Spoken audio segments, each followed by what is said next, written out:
নমস্কার বন্ধুরা, আশা করি সবাই ভালো আছেন। আমি আজকে একটি হোমিওপ্যাথির গুরুত্বপূর্ণ এবং খুব গভীর ক্রিয়াশীল একটি মেডিসিন নিয়ে আলোচনা করব। যে মেডিসিনটি শরীরের অত্যাধিক দুর্বলতা, রক্তশূন্যতা, চেহারা ফ্যাকাশে হয়ে যাওয়া বা সাদা বর্ণের মতো হয়ে যাওয়া, পাকস্থলীর দুর্বলতা, পাকস্থলীর ক্যান্সার, বহুমূত্র, জ্বর এবং শরীরে পানি জমার মতো যে সমস্যা দেখা দিয়ে থাকে, এই সমস্ত সমস্যায় বা এই ধরনের মারাত্মক পরিস্থিতিতে হোমিওপ্যাথিতে একটি খুব গুরুত্বপূর্ণ মেডিসিন রয়েছে, যে মেডিসিনটি খুব গভীরভাবে কাজ করে থাকে। সেই মেডিসিনটা হচ্ছে অ্যাসিড অ্যাসিটিক। এই অ্যাসিড অ্যাসিটিক হোমিওপ্যাথিক মেডিসিনটি নিয়ে আজকে আমি আলোচনা করব। আলোচনায় আসছি আমি ডাক্তার এস বসু, সহকারী মেডিকেল অফিসার, বাংলাদেশ হোমিওপ্যাথি চিকিৎসা ও শিক্ষা council, medical centre, Boalmari, Faridpur. তো বন্ধুরা, যেহেতু আমি ফরিদপুর জেলার বোয়ালমারী উপজেলায় কর্মরত আছি, তাই আমার চেম্বারটাও বোয়ালমারী উপজেলায়। আমার চেম্বারের ঠিকানাটা হচ্ছে Rajshahi homeo centre, Boalmari stadium মাঠের পাশে, সোলনা গোরস্থানের পশ্চিম গেটের সামনে, বোয়ালমারী, ফরিদপুর। এখানে আমি প্রতিদিন দুপুর ৩টা থেকে রাত্রি ৯টা পর্যন্ত নিয়মিত চিকিৎসা সেবা প্রদান করে থাকি। তাই আপনারা যদি কেউ সরাসরি আমার চেম্বারে আসতে চান, তাহলে স্ক্রিনে দেওয়া যে নাম্বারটা আছে, এই নাম্বারে যোগাযোগ করে আসতে পারবেন। এছাড়াও দেশ ও দেশের বাইরে থেকে যে সকল বন্ধুরা আমার নিয়মিত ভিডিও দেখে থাকেন, তাদের যদি হোমিওপ্যাথি চিকিৎসা এবং স্বাস্থ্য বিষয়ে যে কোনো সমস্যা বা যে কোনো বিষয় নিয়ে যদি আলোচনা করতে চান, তাহলে স্ক্রিনে দেওয়া যে নাম্বারটা আছে, এই নাম্বারে ইমো এবং হোয়াটসঅ্যাপ দুটোই রয়েছে। আপনারা যে কোনো মাধ্যমে আমার সাথে যোগাযোগ করতে পারবেন। তো বন্ধুরা, আসুন জেনে নিই এই অ্যাসিড অ্যাসিটিক মেডিসিনটা আসলে কতটা গুরুত্বপূর্ণ এবং কতটা গভীরভাবে কাজ করে থাকে এবং কতটা জটিল সমস্যায় সবচেয়ে ভালো কাজ করে থাকে।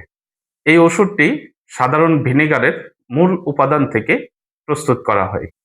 তো বন্ধুরা, এই মেডিসিনটা প্রথমত যে লক্ষণের উপরে প্রয়োগ করা হবে সেটা নিয়ে আলোচনা করব। সেটা হচ্ছে দুর্বলতা বা চরম দুর্বলতা। রোগী এতটাই নিজেকে দুর্বল ভাবে যে সে বিছানা থেকে উঠতে পারে না এবং সে মাঝে মধ্যেই জ্ঞানশূন্য হয়ে পড়ে, চেহারা ফ্যাকাশে হয়ে যায়, রক্তশূন্যতার মতো সমস্যা দেখা দেয়। এই ধরনের লক্ষণে এই অ্যাসিড অ্যাসিটিক হোমিওপ্যাথিক মেডিসিনটা অব্যর্থ হিসেবে কাজ করে থাকে। তবে মনে রাখবেন, অ্যাসিড অ্যাসিটিকের রোগীর দুর্বলতাটা থাকবে এতটাই গভীর এবং তার মনটা এতটাই ভেঙে পড়বে, সে মনে করবে যে সে বিছানা থেকে আর উঠতে পারবে না এবং মাঝে মধ্যেই জ্ঞানশূন্য হয়ে যাবে। এই ধরনের লক্ষণে এই অ্যাসিড অ্যাসিটিক হোমিওপ্যাথিক মেডিসিনটি খুব ভালো কাজ করে থাকে। দ্বিতীয়ত, এই অ্যাসিড অ্যাসিটিক হোমিওপ্যাথিক মেডিসিনটি যাদের শরীরে জল জমে, পেটে জল জমে এবং পায়েও দেখা যায় যে জল জমে বা ফোলা ভাব থাকে, তাদের ক্ষেত্রেও এই অ্যাসিড অ্যাসিটিক হোমিওপ্যাথিক মেডিসিনটি খুব ভালো কাজ করে থাকে।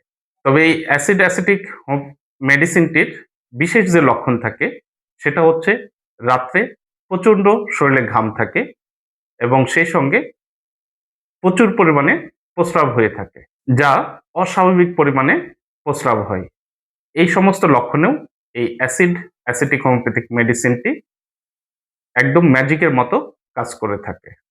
তৃতীয়ত, পাকস্থলীর দুর্বলতার উপরে এই অ্যাসিড অ্যাসিটিক হোমিওপ্যাথিক মেডিসিনের যে লক্ষণটা থাকে সেটা হচ্ছে যে রোগীর পেটে প্রচন্ড গ্যাস থাকে, তার খালি পেটে প্রচন্ড গ্যাস হয়ে থাকে এবং যদি কোনো কিছু খায় সেক্ষেত্রেও বমি করে দেয়। রোগী টক ঢেকুর তুলে, বুকে জ্বালা করে, প্রচন্ড পিপাসা থাকে, পেটটা যেন অ্যাসিডে ভরে আছে। এই সমস্ত লক্ষণে এই অ্যাসিড অ্যাসিটিক হোমিওপ্যাথিক মেডিসিনটি খুব ভালো কাজ করে থাকে। এছাড়াও যারা পাকস্থলীর দুর্বলতা বা পাকস্থলীর ক্যান্সারের মতো সমস্যায় ভুগছেন, তাদের ক্ষেত্রেও এই অ্যাসিড অ্যাসিটিক হোমিওপ্যাথিক মেডিসিনটি খুব ভালো কাজ করে থাকে। শ্বাস-প্রশ্বাসজনিত সমস্যায় যদি কোনো রোগীর শ্বাস-প্রশ্বাসের সমস্যা হয়ে থাকে, নিঃশ্বাস নিতে কষ্ট হয় বা বুকের ভিতরে শো, শো শব্দ করে, গলা বা বুকের ভিতরে মনে হয় যেন তার মিথ্যা আরেকটা পর্দা তৈরি হয়েছে। এই ধরনের লক্ষণে এই অ্যাসিড অ্যাসিটিক হোমিওপ্যাথিক মেডিসিনটি খুব ভালো কাজ করে থাকে। এই অ্যাসিড অ্যাসিটিক হোমিওপ্যাথিক মেডিসিনের মানসিক যে লক্ষণ থাকে সেটা হচ্ছে রোগীর মেজাজ খুব খিটখিটে থাকে এবং তার মেজাজটা এতটাই খিটখিটে থাকে যে তার সাথে ভালো কোনো কথা বললেও সে সহ্য করতে পারে না। তার সবকিছুতেই মানে এক ধরনের অধৈর্য দেখা যায় এবং খুব রাগান্বিত অবস্থায় থাকেন। তার মেজাজটা একদমই খুব খিটখিটে হয়ে থাকে। এছাড়াও আ যদি দেখা যায় যে তার অ বিশেষ করে যেকোনো বিষয় নিয়ে খুব গভীর চিন্তাভাবনা করে।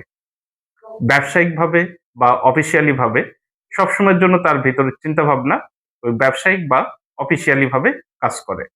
যে কারণেই তার সবসময় মেজাজটা খিটখিটে হয়ে থাকে। অনেকের যদি আবার মদ্যপান বা আফিমের মতো নেশা করার পরে যদি দেখা যায় যে পেটটা একদমই ব্যথা করে, পেটটা ফুলে গিয়ে থাকে, পেটের ভিতরে গ্যাস হয়ে থাকে। এ ধরনের মানসিক লক্ষণেও এই অ্যাসিড অ্যাসিটিক হোমিওপ্যাথিক মেডিসিনটি খুব ভালো কাজ করে থাকে। এই অ্যাসিড অ্যাসিটিক মেডিসিনের আরো কিছু যে মানসিক লক্ষণ থাকে সেটা হচ্ছে যে তার মানসিকভাবে একদম দুর্বল থাকে। তার শরীরের যদি কোনো একটু সমস্যা দেখা দেয়, সেক্ষেত্রে সে একদমই মনে হয় যে বিছানায় পড়ে যাবে। বিছানা থেকে আর উঠতে পারবে না। মানসিকভাবে একদম দুর্বল হয়ে পড়ে। আর মহিলাদের ক্ষেত্রে দেখা যায় যে, যে সকল মহিলা বাচ্চা প্রসবের পরে বাচ্চাকে দুগ্ধপান করানোর কারণে একদমই দুর্বল হয়ে যান। যে তার শারীরিকভাবে একদমই দুর্বলতা দেখা দেয়। আ সেই সাথে দেখা যায় যে তার রক্তশূন্যতার মতো সমস্যা, চেহারা ফ্যাকাশে হয়ে যায়। এই ধরনের লক্ষণেও এই অ্যাসিড অ্যাসিটিক হোমিওপ্যাথিক মেডিসিনটি খুব ভালো কাজ করে থাকে। ডায়াবেটিস রোগীদের ক্ষেত্রেও এই অ্যাসিড অ্যাসিটিক হোমিওপ্যাথিক মেডিসিনটি খুব ভালো কাজ করে থাকে। যারা প্রচুর পরিমাণে খুব ঘন, ঘন প্রস্রাব করে থাকেন এবং সেই সাথে পানি পিপাসাটা থেকে খুব অত্যধিক প্রচুর পরিমাণে পানি পিপাসা লাগে এবং সেই সাথে খুব ঘন, ঘন আ প্রস্রাব করে থাকেন। এই ধরনের ডায়াবেটিস রোগীদের ক্ষেত্রেও এই অ্যাসিড অ্যাসিটিক হোমিওপ্যাথিক মেডিসিনটি খুব ভালো কাজ করে থাকে।